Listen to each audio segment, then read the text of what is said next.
Questions, questions orales. The member for Thornhill. The Prime Minister spent weeks parading around the country and promising Canadians he'd, quote, spend less. But the guy who was supposed to give us fiscal restraint dropped an 8% spending hike, after promising he'd cap government spending at 2%. A big broken promise and a $500 billion spending bill without an actual budget. He called himself an Ottawa outsider, but he's picking up pretty quick on the ways of old Liberal Ottawa. Businesses and households across the country spend their money and live within their means. Why can't the Prime Minister do the same? Minister of Finance. Mr. Speaker, I'd like to thank my colleague for the question. In fact, we have more good news, Mr. Speaker, for Canadians. In fact, Statistics Canada just announced this morning that the Canadian economy grew by 2.2% in the first quarter, Mr. Speaker. This is a plan that is working. This is a plan about building the strongest economy in the G7. This is about transforming our economy, Mr. Speaker. This is about an ambitious, a confident, and a prosperous Canada, Mr. Speaker. We will deliver for Canadians. The member for Thornhill. Leave it to the Liberals to tell Canadians that $500 billion blank cheque and an 8% spending hike after promising to cap it at 2% means good news for Canadians. A request for a $500 billion blank cheque isn't a plan. It's the exact opposite. And so far, the plan is the government wants to send $1,400 per Canadian family for consultants, for government consultants. He said they cut it by $7 billion. Instead, they increased it by $6 billion. If the Prime Minister is the man with a plan who you want to hire in a crisis, then why does he need to hire so many families? Minister of Finance.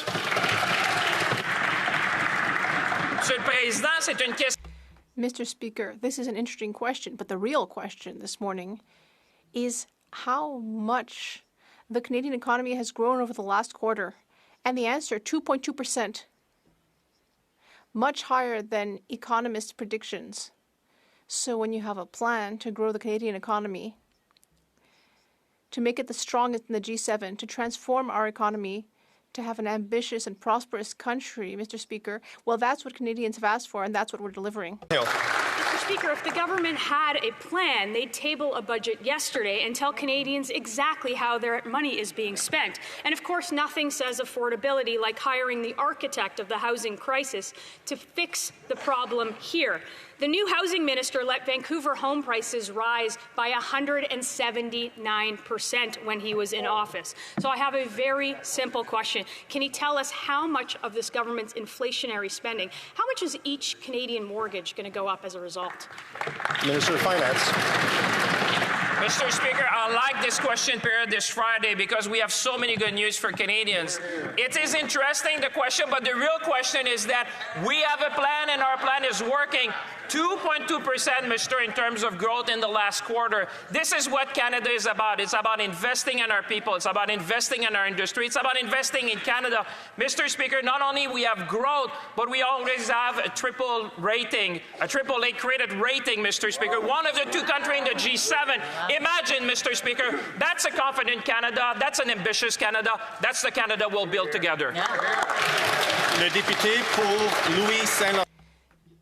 The honourable member for Louis Saint-Laurent à Kiawenrock. Well, Mr. Speaker, just a few weeks ago, all of these people were elected telling Canadians they would control spending. And on Tuesday, the King said that there would be new fiscal discipline with a maximum increase in spending of 2%. That was Tuesday morning. And then Tuesday afternoon, this government brought in new legislation. And actually, we saw that spending would go up by 8%.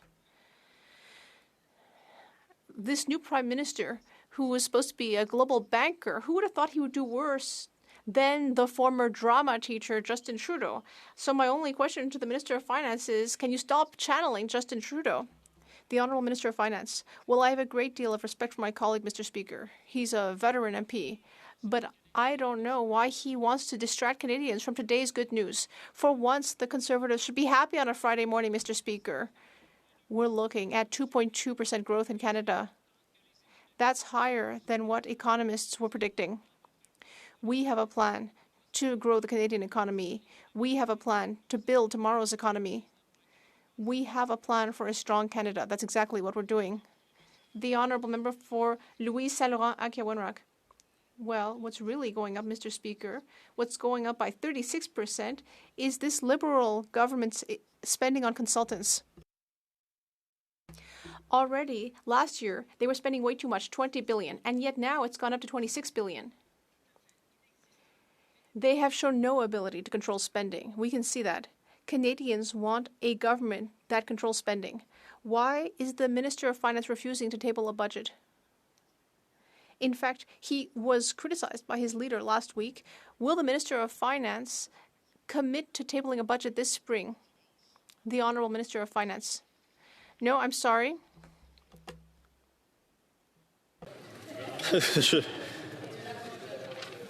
The Honourable Minister, le Ministre. Oui, merci. The Honourable Minister. Thank you, Mr. Speaker. That's fine. I don't need my full title. I'd like to thank my colleague for his question. He mentioned drama, and I would just like to say that he also quite likes drama. We see him doing some pretty histrionic things during every question period. Well, we know that the Conservative platform wasn't worth the paper it was written on. Everyone who understands math throughout the country ridiculed the Conservative platform. Meanwhile, we on this side of the House, we were elected with a clear mandate to reduce dependence on external consultants and have a strong public service and accomplish our ambitious agenda. The Honourable Member for Louis Saint Laurent, Akiwanrak. Well, Mr. Speaker, I'm not being theatrical. These are facts. This government said it would reduce its spending on consultants, but actually we're seeing the exact opposite. 36%. That's the increase on consultants. For those who are listening at home, know that for every single family, those consultants are going to cost you $1,400 in taxes. That's the signature move of this government. Will someone tell this Minister of Finance that it makes no sense to further increase spending on consultants? The Honourable Minister of Government Transformation.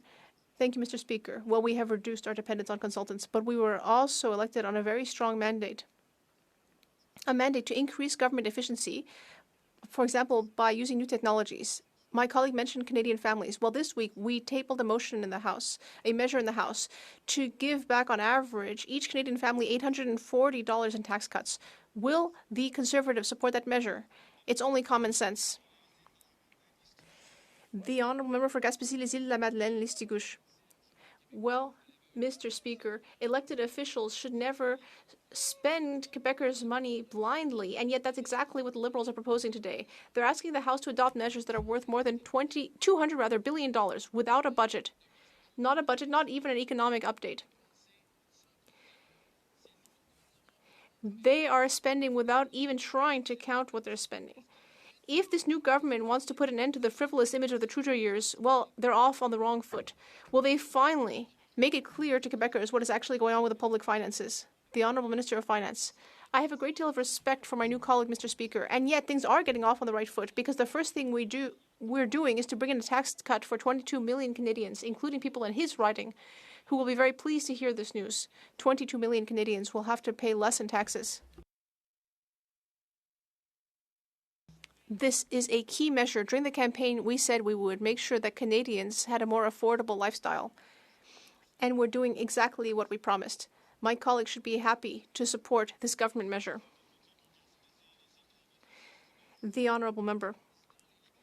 Mr. Speaker, this government is continuing to spend Quebecers' money without a clear plan. They are trying to make people believe that they can continue to increase spending and yet somehow not increase the debt or cut services. Quebecers understand that makes no sense, but the Liberals are asking them to just trust them. Just trust us, even though we don't have a budget. Mr. Speaker, the Liberals have shown over and over that they do not deserve Quebecers' blind trust. When will there finally be a budget? The Minister of Industry. Mr. Speaker, one thing is very clear. It's that Quebecers have placed their trust in us with 44 incredible Liberal MPs, twice as many as the Bloc Québécois, who have 22. Quebecers know that we are currently in a tariff war which is directly affecting our workers and economy. Our Quebec MPs and ministers are here to defend Quebec. That's what we're going to do. The Honourable Member for Beauharnois, Salaberry, Soulanges, Huntington. Well, Mr. Speaker, I'd like to remind the Liberals that Quebecers elected a minority government. They're expecting parties to cooperate. They're expecting transparency, and they're expecting some rigor. To bring in $200 billion in new spending without a budget to explain how these measures will actually be costed, that goes against the mandate that was granted to the Liberals, which was for cooperation, transparency, and rigor. Will the Liberals finally meet Quebecers' expectations? Will they table a budget? The Minister of Industry. The Liberal government will meet Quebecers' expectations, which is why Quebecers place their trust in us. We saw that during the election. That's why we have 44 MPs, which is a record for our party. We're very proud of that. I'd like to thank all of my colleagues who worked so hard. Congratulations. And of course, we will on occasion cooperate with the Bloc Québécois. But the key point is that we will defend Canadian sovereignty, whereas the Bloc Québécois prefers to just focus on Quebec's sovereignty. We will be here to create jobs and protect our economy. That's our priority.